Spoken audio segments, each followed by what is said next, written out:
Everyone, welcome back to my channel trip to আজ। আশা করি আপনারা সবাই ভালো আছেন। ফাইনালি একটা ট্রাভেল ভিডিও আসতে চলেছে বেশ অনেক দিন পর। আর আমি এখন রয়েছি নেতাজি সুভাষচন্দ্র আন্তর্জাতিক বিমানবন্দরের কাছে। আজকে ডেট 25শে এপ্রিল 2026। আর আমি এখন রওনা হয়ে গেছি বাড়ি থেকে বিমানবন্দরের উদ্দেশ্যে। আমার ফ্লাইট স্পাইস জেট। আমি যাচ্ছি বাগডোগরা।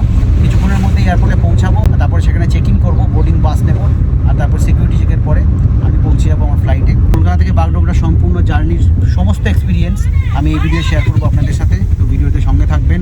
আর যদি আমার চ্যানেল নতুন এসে থাকে তো চ্যানেলটা অবশ্যই সাবস্ক্রাইব করবেন। আর ভিডিওটা ভালো লাগলে ভিডিওটা লাইক করতে ভুলবেন না, শেয়ার করবেন আপনার ভিডিওটার সাথে। চলুন, কিছুক্ষণের মধ্যে পৌঁছাচ্ছি নেতাজি সুভাষচন্দ্র আন্তর্জাতিক বিমানবন্দরে। আর তারপর ওখানে গিয়ে বাকি ডিটেলস আপনাদের সাথে শেয়ার।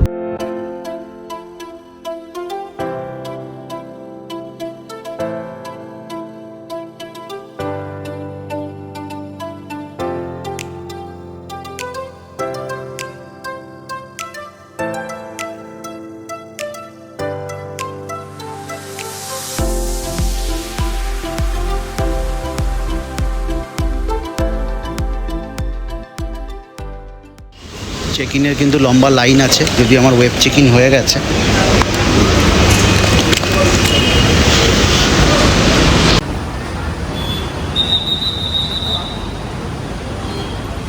এখানে কিন্তু দুটো লাইন আছে। এটা হচ্ছে নর্মাল চেক ইনের লাইন, যেটা আমি দাঁড়িয়ে আছি।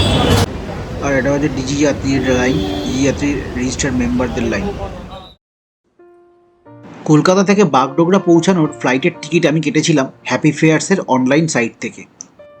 গুগলে গিয়ে সার্চ করায় আমাকে চিপেস্ট ফ্লাইট ফেয়ার 3200 টাকার হ্যাপি ফেয়ার্সের সাইটেই দেখিয়েছিল। তাই আমি স্পাইস জেটের টিকিট হ্যাপি ফেয়ার্স থেকে কেটেছিলাম। স্পেশাল প্রাইসের টিকিট হওয়ায় এই টিকিটের পিএনআর নাম্বার স্পাইস জেটের অফিসিয়াল সাইটে ডিপার্চার টাইমের 12 থেকে 15 ঘন্টা আগেই আপডেট হয়েছিল। তার আগে কোনো রকম পিএনআর স্ট্যাটাস অ্যাভেলেবেল থাকে না। 12 থেকে 15 ঘন্টা আগেই একমাত্র ওয়েব চেক ইনের উইন্ডো অ্যাক্টিভেট হয় এই স্পেশাল ফেয়ারের টিকিটে। তো আমি ভেতরে চলে এসেছি, আমার বোর্ডিং পাস পেয়ে গেছি আর সিকিউরিটি চেকও হয়ে গেছে। খুব তাড়াতাড়ি হয়েছে, কোনো অসুবিধা হয়নি। ফ্লাইট কিন্তু অন টাইম ছিল। আর বোর্ডিংয়ের জন্য আমাকে যেতে হবে গেট নম্বর 101-এ। সেখান থেকে আমার বোর্ডিং অলরেডি স্টার্ট হয়ে গেছে। তো বেশি দেরি না করে ওদিকেই যাচ্ছি। ভেবেছিলাম সকালে একটু ব্রেকফাস্ট করবো, এটারও টাইম পেলাম না। সোজা গিয়ে ফ্লাইটে বসবো, দেখবো যদি ওই ফ্লাইটে কিছু খেতে পারি। আদারওয়াইজ বাগডোগরা পৌঁছে দার্জিলিং যাওয়ার সময় খাবো।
पर स्वागत करते हैं।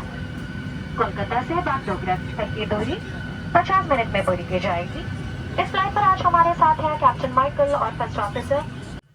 ফ্লাইট মোটামুটি ফাঁকাই ছিল, তাই আমার উইন্ডো সিট পেতে কোনো অসুবিধা হয়নি। তবে আমার সিট পড়েছিল এমার্জেন্সি এক্সিট ডোরের পাশে। তাই ফ্লাইটে উঠতেই এয়ার হোস্টেস এসে এমার্জেন্সি এক্সিট ডোর কীভাবে অপারেট করতে হয় এবং কী করে সেখান থেকে বেরোতে হয় সমস্ত কিছু ভালোভাবে বুঝিয়ে দিয়ে গেল। তবে উইন্ডো সিট পেয়ে থাকলেও আমার উইন্ডোর পাশেই ছিল প্লেনের উইং, যার জন্য বাইরে দেখতে একটু অসুবিধা হচ্ছে। আর উইন্ডো গ্লাসটিও যথেষ্ট অপরিষ্কার ছিল।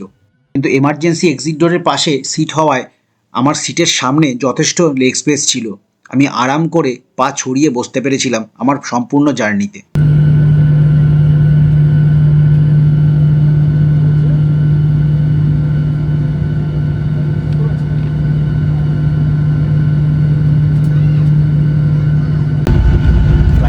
এখনও টেক অফ করে, অনেকক্ষণ ধরে রানওয়েতে ঘুরছে, বাট এখনও টেক অফ করেনি। প্রচণ্ড গরম লাগছে, বাইরে এত গরম, ভেতরেও খুব গরম লাগছে। দেখা যাক কতক্ষণ টেক অফ করে।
ফাইনালি আমি এয়ারপোর্টের বাইরে চলে এসেছি, আর আমাকে পিক করতে এসেছেন গোপালদার সাথে আমি আগেও ট্রাভেল করেছি।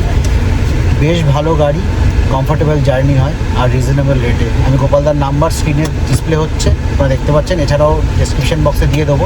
আপনারা যদি নিউ জলপাইগুড়ি আসেন অথবা বাগডোগরা আসেন অথবা শিলিগুড়ি আসেন, তাহলে গোপালদার সাথে কন্ট্যাক্ট করতে পারেন, ওনার গাড়ি বুক করতে পারেন। আপনাদের জার্নি কিন্তু কমফোর্টেবল। তো আমি এখান থেকে সরাসরি কিন্তু দার্জিলিংয়ে সেন্ট পল স্কুলে যাব। ওখানে অগ্নিবোধ ওয়েট করছে, আজকে ওর ডে অফ দিয়েছে, তো ওকে নেব স্কুল থেকে, নিয়ে আমি যাব হোটেলে। আশা করছি ভিডিওটা আপনাদের ভালো লেগেছে। যদি ভালো লেগে থাকে ভিডিওটা অবশ্যই লাইক করবেন, আর যদি চ্যানেল নতুন এসে থাকে অবশ্যই চ্যানেলটা সাবস্ক্রাইব করবেন। আর যদি কোনো ইনফরমেশান আমি মিস করে থাকি তাহলে অবশ্যই কমেন্ট বক্সে কমেন্ট করে জানাবেন, আমি চেষ্টা করব আপনাদের প্রশ্নের উত্তর দেওয়ার।